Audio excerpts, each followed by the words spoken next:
जी, नवीन जी, राहुल शिक्षक, ये सभी एलाइट तेजपुरा वाले समस्त परिवार वो यहाँ लेकर के आए।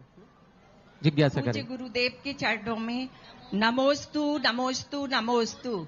छुल्लक जी के चरण में, एलक जी के चरण में इच्छामी इच्छामी इच्छामी। गुरुदेव, एलाइट जैन मंदिर का आज जो भव्य स्वरूप दिखाई दे रहा है, वह सब आपका ही आशीर्वाद और परिणाम है। गुरुदेव, जब आप एलाइट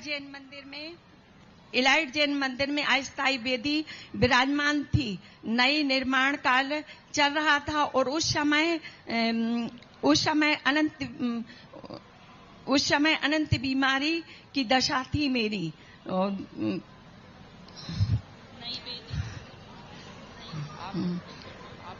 महाराज जी, मैं नई वेदी को छूकर और आपका वो करती थी स्मरण कि हमें कैसे इस वेदी में विराजमान हो जाए भगवान। और मेरी बहुत ज्यादा स्थिति खराब थी, फिर भगवान अच्छे से विराजमान हो गए और मैं दोनों पति पत्नी अच्छे से पूजन करती हूँ और आपका ही आशीर्वाद है महाराज जी। और मेरी जिज्ञासा यह है कि क्या मंत्र जाप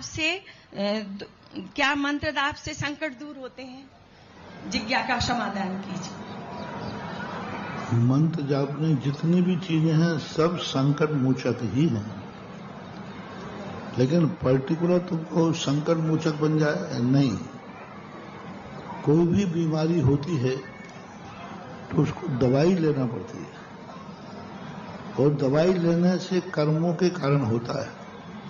तो हम जाप करें चाहे कुछ भी करें, उसमें पुण्य का बंध होता है और पुण्य के बंद होने से और पाप का क्षय होता है, इसलिए संकट दूर होता है।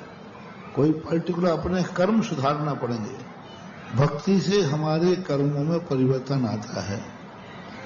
जैसे हमने अभी कहा ना, जन्म कोटि समार्जितम, यानी जन्म करोड़ों जन्मों की अर्जित, जन्म जन्म कृतम पापम, जन्म कोटि, यानी जन्म जन्म में किए हुए पाप और जन्म समार्जित पाप क्षण भर में नष्ट हो जाते हैं, हे भगवान आपकी भक्ति से।